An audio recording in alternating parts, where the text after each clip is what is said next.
Good evening. You're now watching the main news on HKIBC. I'm Vincent Chan, and here's a look at tonight's top stories. Hongkongers scramble for tickets to Japan as travel agencies warn of skyrocketing prices. Hurricane Fiona smashes into eastern Canada, plunging hundreds of thousands into darkness. With Hong Kong scrapping hotel quarantine and other places in the region opening up, people are rushing to book their holidays. But travel agencies are worried the current limited flight capacities will not be able to keep up, which could make tour package prices more expensive. Maisie Mock reports. Travel enthusiasts got a double dose of good news this past week. Hong Kong officially scrapped hotel quarantine, while Japan lifted most of its travel restrictions for tourists. After being stuck in the city for over 2 years, many are now planning their revenge holidays. Travel agencies are seeing a big boost in Japan tour group applications. This woman, for example, said she tried to secure a spot yesterday, only to find all spaces had already been snatched up. She's here trying with another travel agency today. This customer, also hoping to travel to Japan, said the prices of flights have surged, and she wanted to see if she could get a better deal with travel agencies. Wing On Travel Services Deputy General Manager Simon Ma said the majority of customers, around 70%, have chosen short-haul trips to Asian countries like Japan and Thailand instead of long-haul destinations. However, he doesn't expect the number of tour groups to bounce back to pre-pandemic levels due to limited flight capacity.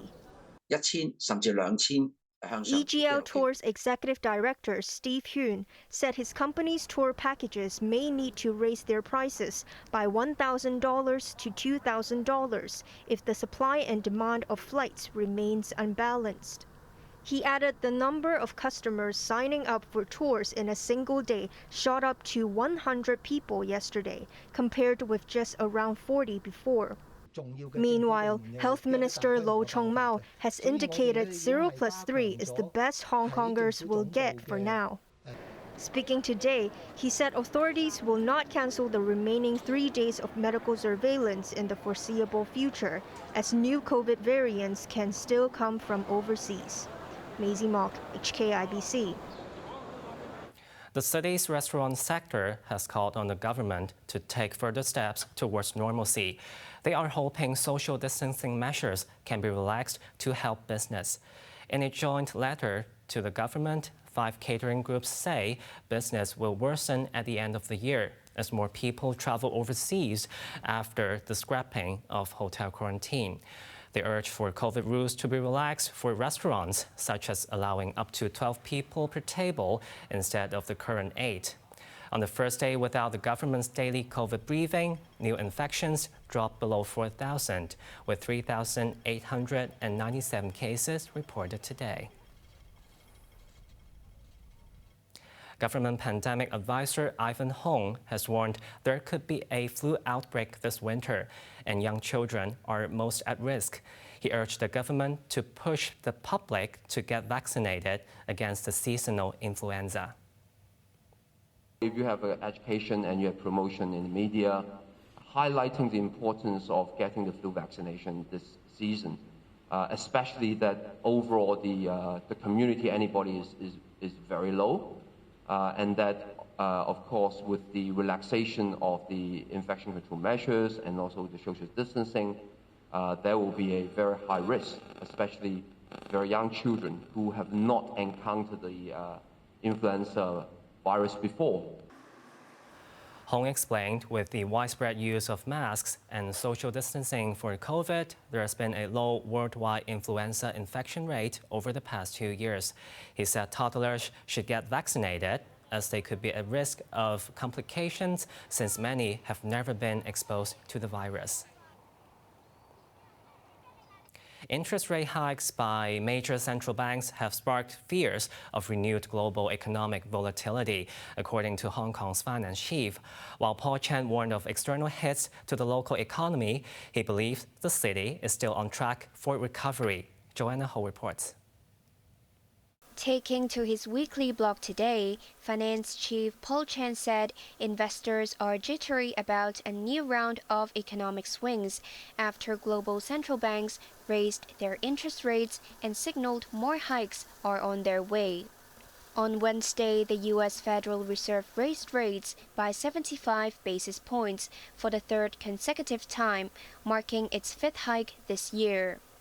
The following day, Bank of England followed suit by upping its base rate by 50 basis points. According to Chan, the market is worried these measures will hinder economic growth and damage corporate profits. He said Hong Kong, as a highly open economy, will certainly be impacted by these precarious external factors. First, local exports will continue to face pressure. Chan revealed exports figures for last month, which will be announced soon, have further worsened, continuing a 3-month trend of contraction. He said small and medium-sized enterprises will have to bear the brunt of higher costs since multiple local banks followed the U.S.'s lead to increase their prime rates too. The financial market, especially foreign exchanges and securities, may experience volatility due to the swift flow of capital. Downward pressure for asset prices will also continue. The secretary, however, believes there will be space for the economy to recover, with hotel quarantine for arrivals scrapped starting tomorrow. He urged Hongkongers to ramp up preparations for returning to normal so that the city can grasp at opportunities once it enters its post-pandemic era. Joanna Ho, HKIBC. Mandatory Provident Fund investors may soon be making more from investment returns as the authority looks into reducing administrative fees by over 50%. But it remains impossible for members to enjoy a standardized expense ratio. Janice Lo reports. The Mandatory Provident Fund Schemes Authority could soon see a reduction in its administration fees, meaning investors may get more in their returns. The good news came from the authority's chairperson, Aisha McPherson-Lau, in a blog post today. She said, in order to maximize returns, the MPFA reduced the fund expense ratio from 2.1% 15 years ago to the current ratio of 1.37%. Despite there being a 35% decrease, administration fees still account for over 40% of fund expenses.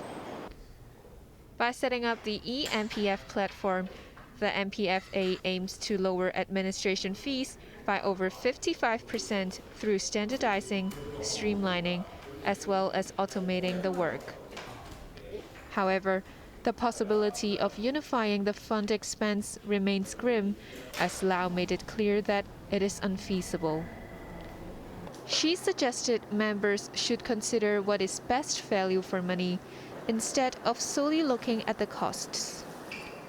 The authority has also required fund trustees to publish their annual governance reports, giving members a better understanding of how their investments are being managed. They will be published in the second quarter of next year at the earliest. Janice Lo, HKIBC. Turning overseas, Canada has been hit by one of its strongest storms in history. At least one person is missing, while over 500,000 households are facing blackouts in the eastern part of the country. Janice Lo reports. Hurricane Fiona rammed into eastern Canada with full force this weekend. The province of Newfoundland was forced to declare a state of emergency, while residents were left with no choice but to flee. In the devastated town of Channel Port-au-Basque, boats ended up in places they were not meant to be. More than 500,000 households were plunged into darkness after the power went out. Over 20 houses were damaged in the area. A search is underway for a woman who was swept into the sea. Although Fiona was lowered from a hurricane to a post-tropical cyclone after making landfall in Nova Scotia yesterday, Wind gusts remained at up to 160 kilometers per hour, making it one of the strongest storms to ever hit Canada. On Prince Edward Island, roads were blocked as trees toppled and pulled themselves out of the ground. Around 95% of the population, with most located in Kings County and Charlottetown, have no access to power. I'm hearing that there's devastation all over the island, and certainly Charlottetown, we've been hit hard here. I don't think there's a street that doesn't have a fallen tree or down power line. The Prime Minister has cancelled his trip to attend Japan's former leader, Shinzo Abe's state funeral, to date with his country's issues at home. Earlier today, I convened the Incident Response Group, and our government is standing ready to support provinces with any necessary resources. We've approved Nova Scotia's request for federal assistance and will deploy the Canadian Armed Forces to assist in assessment and cleanup and stand ready to do more. Trudeau vowed to help his people in every step of their way to recovery. Janice Lowe, HKIBC. Russia's Foreign Minister Sergei Lavrov insisted his country had no choice but to take military action in its war against Ukraine. Speaking at the United Nations General Assembly, Lavrov blamed Western countries for being unable to negotiate the continued war by Kyiv against its own people. He said Russia had to send troops to help those in the Donbas region who want to become independent of Ukraine. His harsh and impassioned speech came as more protests erupt within Russia over President Vladimir Putin's decision to escalate the war. People in capital Moscow were quickly detained by police as they rallied against partial mobilization. Onto the weather now. It will be mainly fine and dry during the day tomorrow. Temperatures will range between 27 and 32 degrees.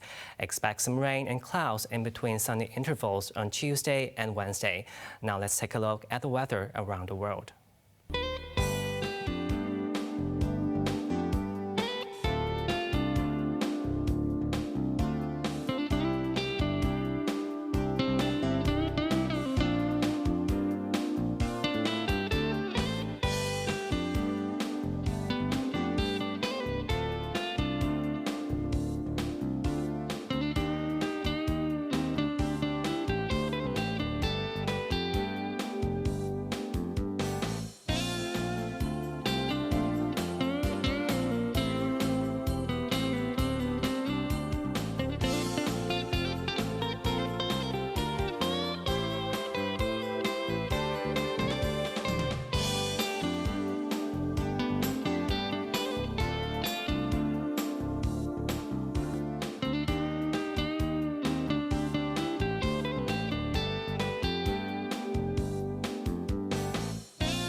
That's our main news for Sunday night. Join us for more news at 11. I'm Vincent Chan. Thanks for watching. Good night.